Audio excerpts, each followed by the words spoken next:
Hola comunidad, buenas tardes, buenos días en cualquier parte del mundo que se encuentren.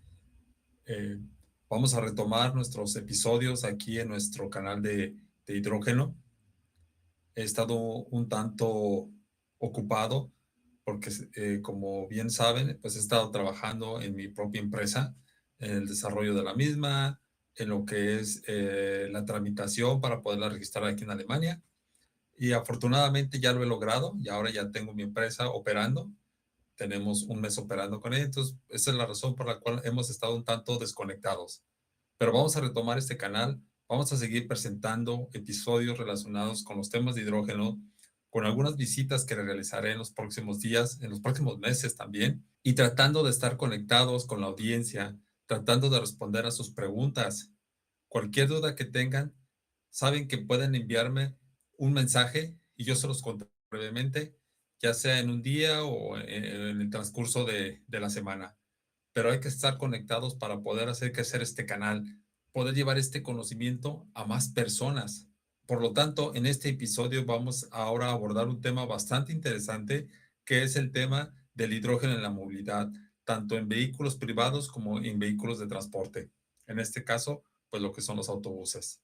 Vamos a ver cómo funciona este tema del hidrógeno en el transporte y pues adelante, empecemos. De acuerdo con lo anterior, y pasando ahora a la presentación, aquí en esta imagen ustedes pueden ver tres tipos de vehículos de hidrógeno en un mismo encuadre. Veamos, por ejemplo, aquí en la parte inferior izquierda, un, un automóvil a hidrógeno, un Toyota. Enfrente de él tenemos un transporte pesado, un tráiler, también eh, propulsado por hidrógeno a base de celdas de combustible. Y a un lado de este tenemos un autobús de pasajeros también de hidrógeno. Los tres usan hidrógeno. Los tres, como bien lo decía, como bien lo comento, pues utilizan celdas de combustible, principalmente de intercambio de protones, tipo PEM, pero sus casos de uso, sus ventajas y sus limitaciones son muy distintos. Por lo tanto, pues en este episodio me centraré en los dos primeros, que es los vehículos privados ligeros y autobuses urbanos. Por lo tanto, la pregunta central que vamos a responder hoy no es si el hidrógeno es mejor o peor que otras tecnologías. Esa pregunta me parece bastante simple para una respuesta útil. La pregunta correcta yo la pondría de la siguiente manera. ¿Para qué aplicaciones específicas tiene el hidrógeno ventajas reales y para cuáles no? Esa distinción importa, tanto si estás evaluando una flota de transporte público como si estás pensando en la política energética de tu país. Ahí les dejo la pregunta. Antes de comparar tecnologías necesitamos entender qué hay dentro de un vehículo de celda de combustible. El diagrama que muestro aquí en la pantalla, adaptado del Departamento de Energía de los Estados Unidos, muestra los componentes principales de un automóvil de celda de combustible, o también conocido como un Fuel Cell Electric Vehicle. Ustedes pueden apreciar que el corazón de este sistema es el stack de celdas de combustible que se encuentra aquí. Este es el componente que convierte el hidrógeno en electricidad mediante la reacción electroquímica, como lo vimos en el capítulo dedicado a las celdas de combustible.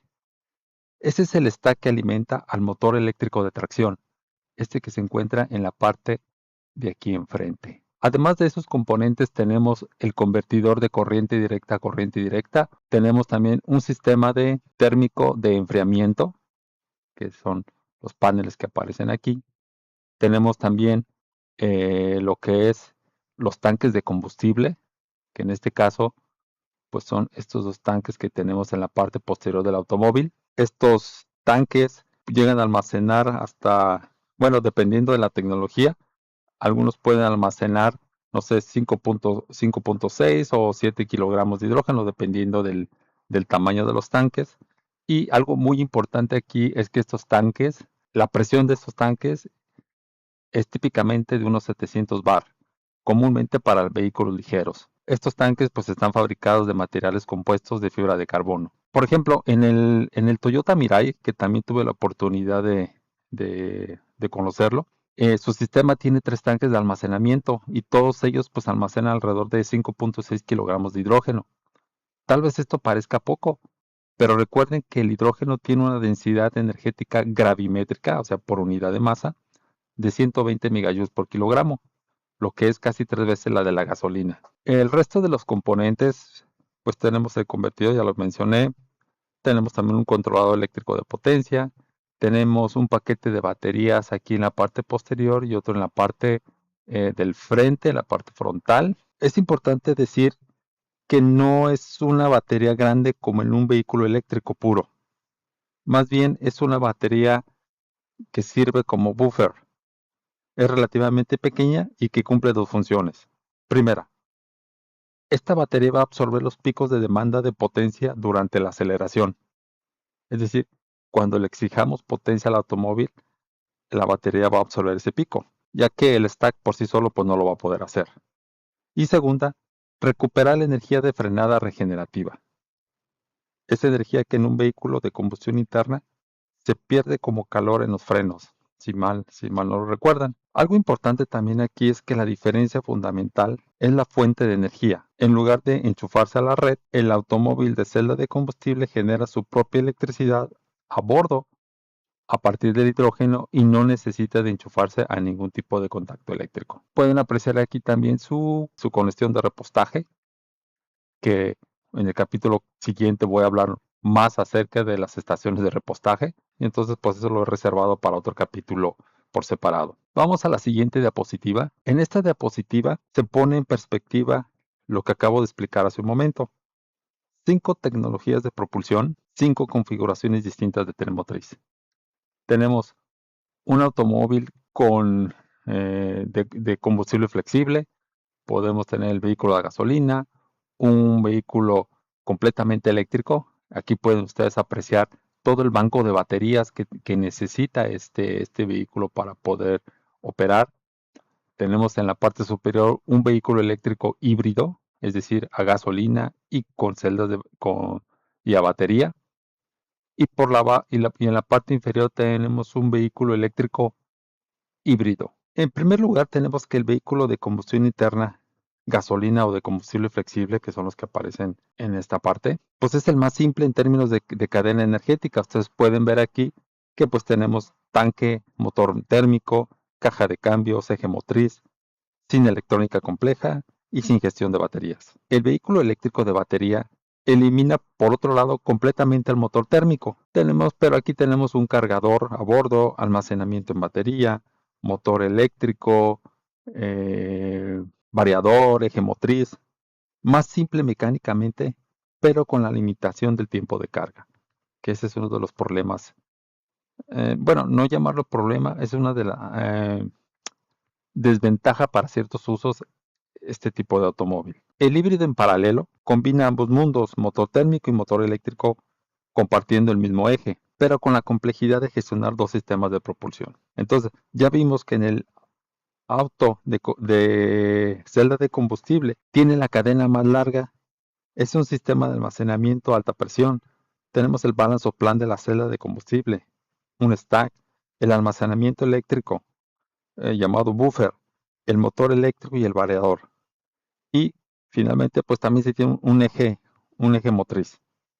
Este es el más complejo de los 5 en número de componentes activos. Y por lo tanto, pues esa complejidad tiene implicaciones directas en el costo de fabricación y en el mantenimiento. Pero también tiene una ventaja que ninguno de los otros puede replicar. Es decir, este tipo de automóvil se puede repostar de entre 3 a 5 minutos con una autonomía de 500 a 700 kilómetros. Esa combinación, recarga rápida y largo alcance, es el argumento más sólido del auto eléctrico con celda de combustible frente al auto eléctrico a batería.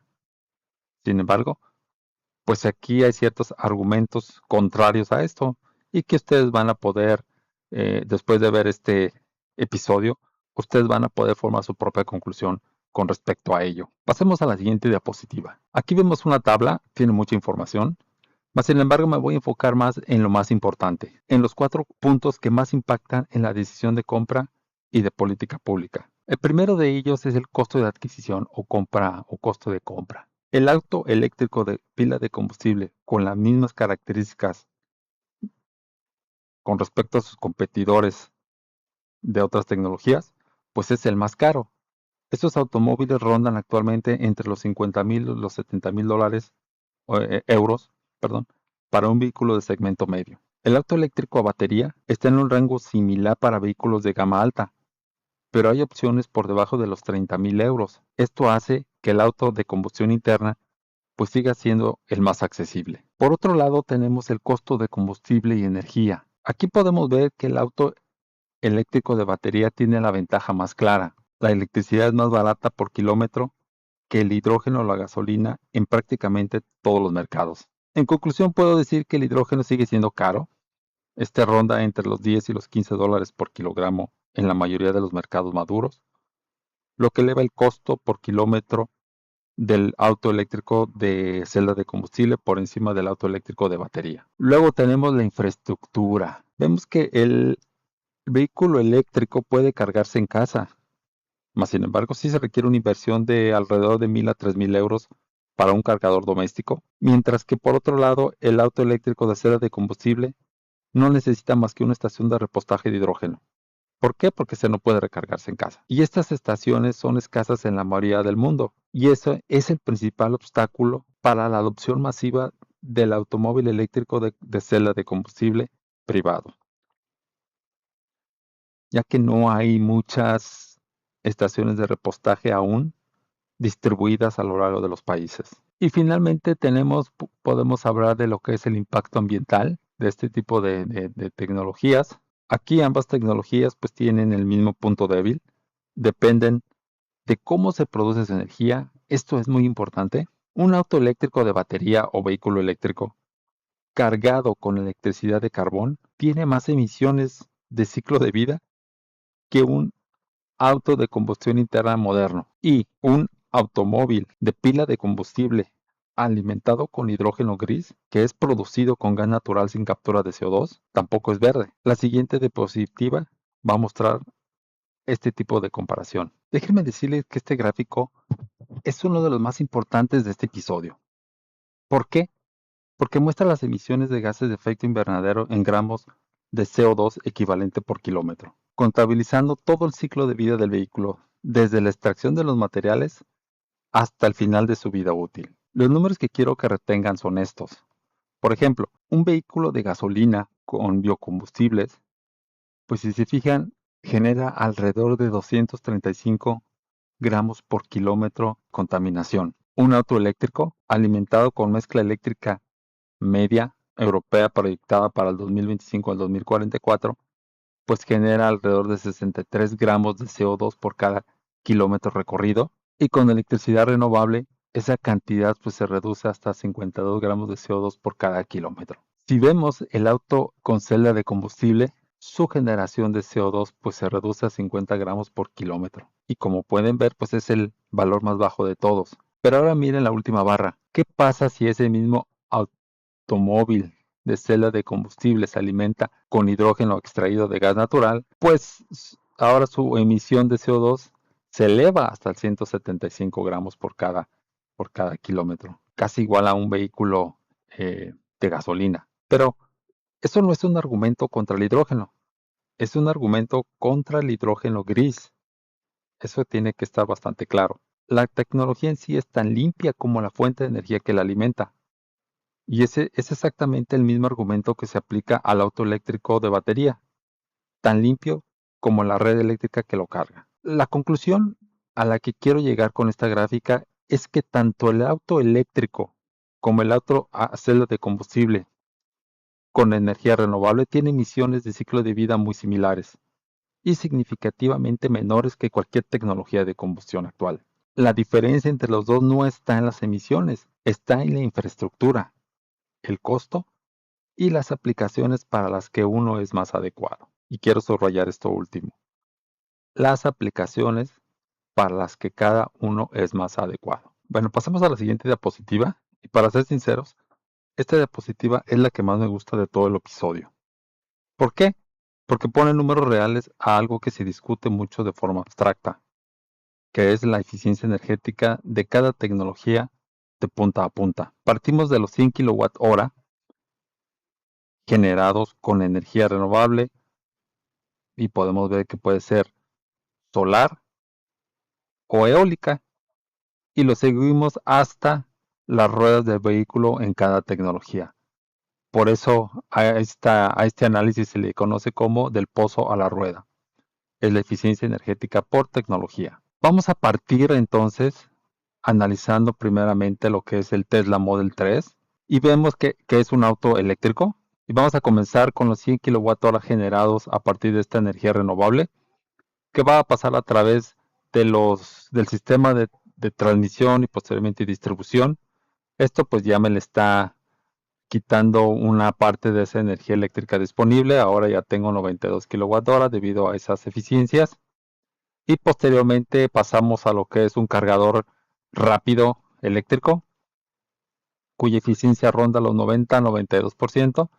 Y finalmente pues vamos a tener nosotros 83 kWh disponibles a la batería del automóvil. Y de acuerdo al fabricante pues se tiene un consumo energético promedio de 15.7 kWh por cada 100 kilogramos, y por lo tanto pues esto nos da aproximadamente un alcance de 530 kilómetros. Luego tenemos entonces ahora un Toyota Corolla híbrido. Aquí vemos que pues hay una mezcla de energía proveniente de un sistema de generación renovable y un sistema de energía fósil. En ambos tenemos 100 kWh, y en el caso de la energía renovable, pues tenemos exactamente los 83 kWh disponibles, como anteriormente lo había comentado. Y a través de la energía fósil, pues dispongo de 81 kWh en la bomba.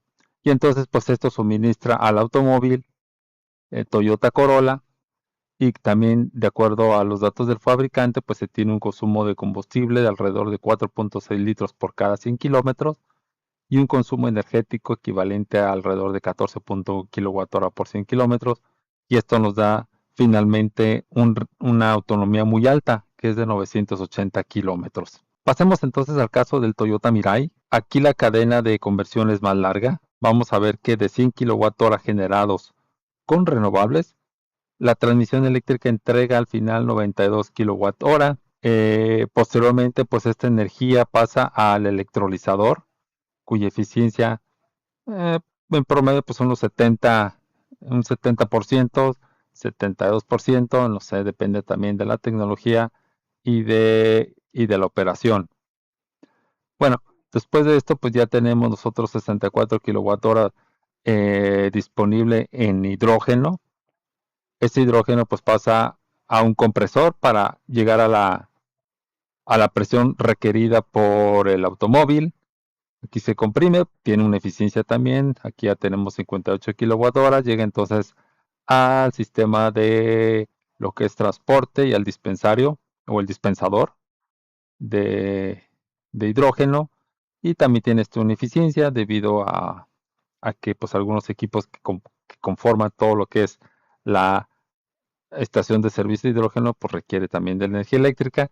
Y finalmente pues tenemos 49 kWh disponibles, y estos entran al automóvil, fíjense, aquí hay algo importante. ¿Por qué? Porque el fabricante aquí nos está diciendo que su autonomía es de 650 kilómetros. Pero vamos a hacer cuentas reales. Con un consumo real del Mirai de alrededor de 0.79 kilogramos por cada 100 kilómetros, lo que equivale a 12,1 kWh por kilómetro en valor calorífico inferior, pues estos 49 kWh disponibles permiten recorrer aproximadamente 404 kilómetros por cada 100 kWh renovables invertidos. Por eso era importante hacer esta aclaración, que ese valor de 650 que aparece ahí en la gráfica, pues es un valor bajo condiciones de laboratorio controladas, no a la cadena completa como lo hice yo del pozo a la rueda. Entonces, con esto que quiero decir, que son dos métricas distintas que miden cosas distintas.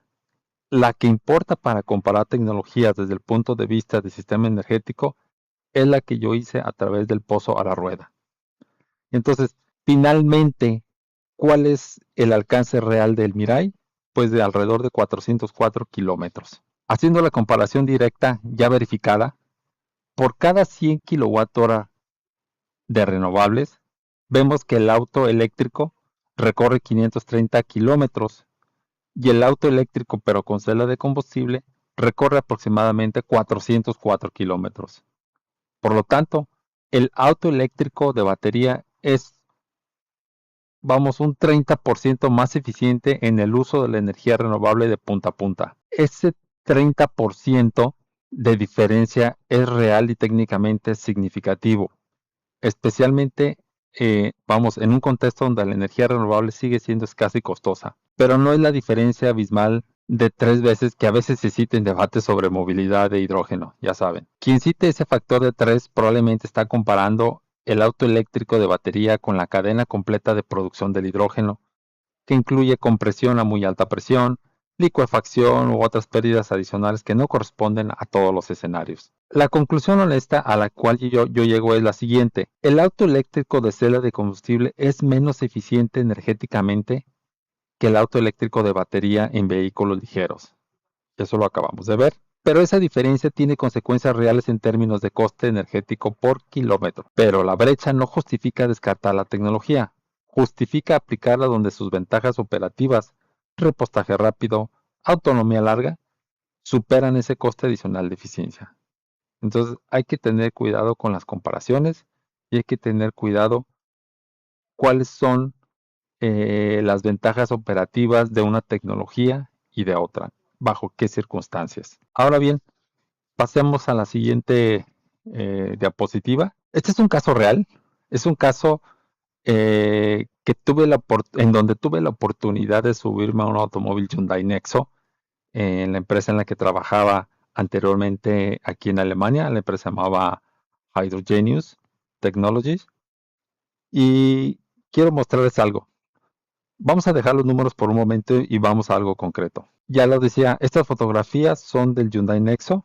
Quiero decir que el Nexo es uno de los pocos SUV de celda de combustible disponibles comercialmente hoy en el mercado europeo.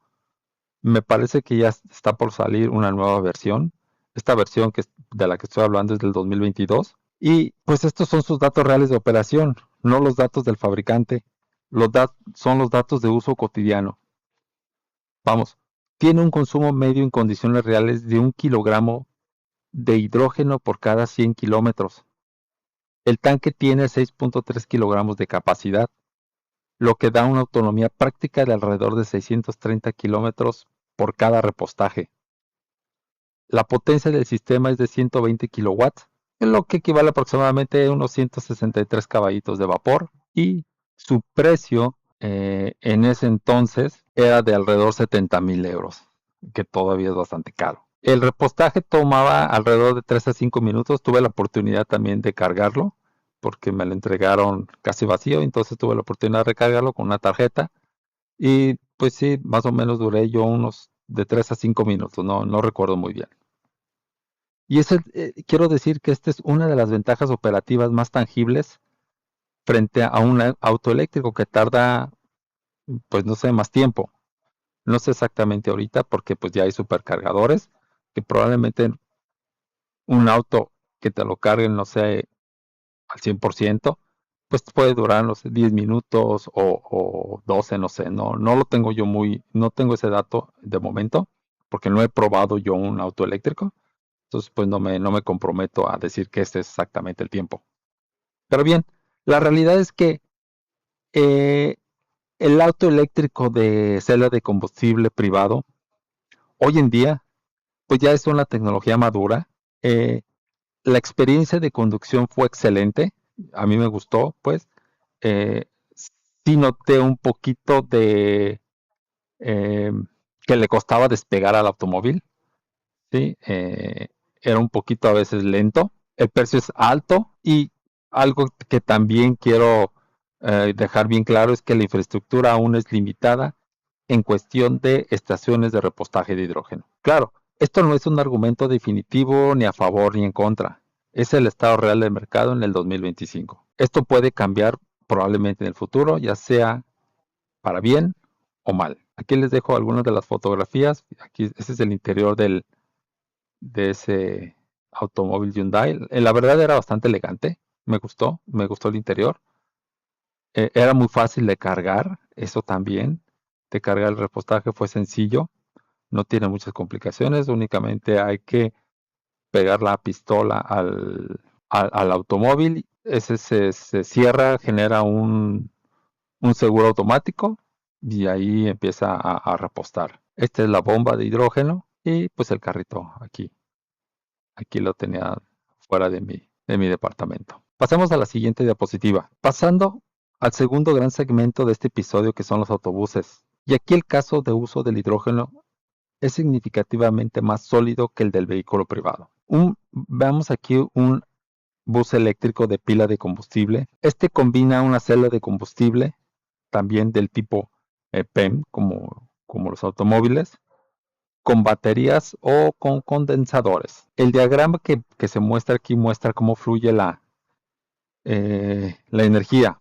Veamos, voy a explicar. El oxígeno entra por uno de los lados de la celda a través del aire circundante. Luego el hidrógeno que entra a la celda proviene de los tanques de hidrógeno que van en la parte superior comúnmente del autobús, o en algunas tecnologías los tanques de hidrógeno van en la parte de aquí de atrás del autobús. Bien, pues este hidrógeno y este oxígeno se combinan o reaccionan más bien aquí en la celda de combustible, generan esa potencia eléctrica y como subproducto obtenemos agua. Bien, esa energía eléctrica que se genera pues sirve para alimentar a los motores eléctricos de los ejes del autobús, y la energía que genera el autobús al momento de frenarse pues se recupera en la batería de tracción, esta que se encuentra en la parte de aquí atrás también. Hay dos características de ese sistema que lo diferencian del auto del auto privado. Primera, el calor que se disipa por la reacción electroquímica, que en un vehículo privado simplemente se disipa al exterior, en el autobús se captura y se usa para la calefacción interior de los pasajeros. Entonces, vemos que ya tenemos un uso adicional del calor que se genera aquí en la celda. Esto por termodinámica sabemos que va a aumentar significativamente la eficiencia energética total del sistema, especialmente en los climas fríos. Segunda, el repostaje tarda alrededor de 10 minutos para un llenado completo, más que un auto privado, pero incomparablemente más rápido que cargar un autobús eléctrico, y que puede tomar varias horas en carga lenta o 30-60 minutos en carga rápida. Y aquí está el argumento más importante para los autobuses: la infraestructura centralizada. Un autobús no necesita una red de estaciones de repostaje distribuida por toda la ciudad. Necesita una sola estación en el depósito. Eso resuelve, fíjense, es muy importante esto, eso resuelve de golpe el principal obstáculo del auto eléctrico de celda de combustible privado y convierte al autobús de hidrógeno en una tecnología técnicamente viable hoy. En ciudades donde instalar cargadores rápidos en toda la red de depósitos es logísticamente complejo y caro. Aquí en la ciudad donde yo vivo, en Alemania, hay alrededor de unos 4 autobuses a hidrógeno que están operando entre las distintas ciudades que conectan a la ciudad donde yo vivo. Hay autos eléctricos, hay autobuses eléctricos también, hay autobuses a diésel de última generación. Pero ¿qué quiero decir con esto? Que todos conviven, todas las tecnologías. Hay una canasta de tecnologías disponibles para ciertos servicios. Eso es lo importante y es lo que tenemos que ver. ¿Para qué se va a utilizar el autobús? ¿Qué distancias va a recorrer? ¿Cuáles son los perfiles de operación de cada uno de ellos? ¿Sí? Entonces, no solamente es decir, ya voy a cambiar yo un autobús de diésel a hidrógeno.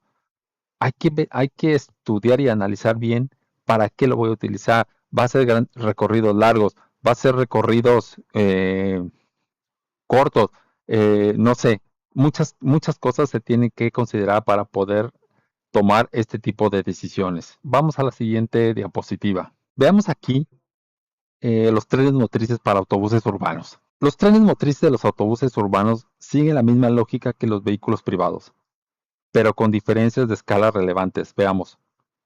El autobús eléctrico con celda de combustible, que es el esquema inferior derecho, este que aparece aquí, tiene un sistema de almacenamiento a alta presión, más grande, un stack de mayor potencia y el mismo principio de batería buffer para gestionar los picos de demanda durante aceleraciones bruscas en el tráfico urbano. Lo que me parece importante destacar en este diagrama es la complejidad creciente. Fíjense, del motor de combustión interna diésel, el más simple mecánicamente, al al autobús eléctrico de celda de combustible, el más complejo. Esa complejidad tiene un costo de mantenimiento que hoy es todavía alto, pero que se está reduciendo a medida que la tecnología madura y el volumen de producción crece. Aquí podemos ver esa diferencia que les comento. Este es el tren motriz de diésel y este es el tren motriz de pila de combustible de hidrógeno. Se ve la complejidad. Pasemos a la siguiente diapositiva y esta es la tabla final. Esta tabla final compara las 4 tecnologías de autobuses en los criterios más relevantes para un operador de transporte público. Los trenes motrices de los autobuses urbanos, pero hay 2 observaciones que quiero que se lleven. Primera, en distribución, vehículo eléctrico con pila de combustible tiene el rango más largo. Si lo comparamos con los otros, véanse que tenemos un rango aquí de 400 a 700 kilómetros, lo que lo hace especialmente adecuado para rutas interurbanas o rutas largas donde donde el vehículo eléctrico de batería necesitaría carga intermedia. Segunda, en vida útil, vamos a vida útil. El vehículo eléctrico con pila de combustible es una tecnología que aún se encuentra madurando, es prometedora. Esto es honesto porque los fabricantes reportan lifetime o ciclos de vida del stack de entre 20,000 y 30,000 horas en condiciones reales de operación urbana, que está por debajo del lifetime típico de autobuses diésel bien mantenido. Y ese sigue siendo un punto de mejora activo en la industria. Ahora también vamos a la parte de lo que es la carga o el repostaje. Véanse que en un motor de combustión interna su repostaje suele durar alrededor de 5 minutos en promedio. En el caso de los vehículos eléctricos, pues todo va a depender si se trata de un cargador rápido o de un cargador lento. El vehículo híbrido pues utiliza las 2 tecnologías y en el caso del vehículo eléctrico con pila de combustible, vean que el repostaje puede durar de 5 a 10 minutos, dependiendo también de qué tan vacío esté el tanque de hidrógeno. Y con esto terminamos este episodio. Pero antes de ello quiero cerrar con lo siguiente. Las 3 ideas que quiero que se lleven de este episodio son las siguientes. Primero, el auto eléctrico de celda de combustible privado tiene ventajas reales, autonomía larga y repostaje rápido, pero su menor eficiencia energética frente al auto eléctrico de batería y su y su mayor costo de adquisición lo limitan a nichos específicos. En un escenario de energía renovable escasa, gastar 3 veces más energía para recorrer el mismo kilómetro es un argumento difícil de ignorar. 2. El autobús de celda de combustible tiene un caso de uso mucho más sólido hoy. La infraestructura centralizada en depósito, la capacidad de calefacción con calor residual y la autonomía larga lo posicionan bien frente al auto eléctrico de batería en flotas de transporte público, especialmente en rutas largas y climas fríos. 3. En ambos casos, la variable decisiva no es la tecnología del vehículo, es el origen del hidrógeno. Sin hidrógeno verde, el auto eléctrico de celda de combustible no es más que una solución de descarbonización. Es solo un vehículo de cero emisiones locales con huella de carbono desplazada hacia la producción del combustible. Por lo tanto, la pregunta de esta semana es la siguiente. Dado que el auto eléctrico de batería es 3 veces más eficiente energéticamente que el auto eléctrico de celda de combustible en vehículos privados, ¿crees que hay algún escenario realista en el próximo decenio donde el auto eléctrico de celda de combustible privado sea competitivo?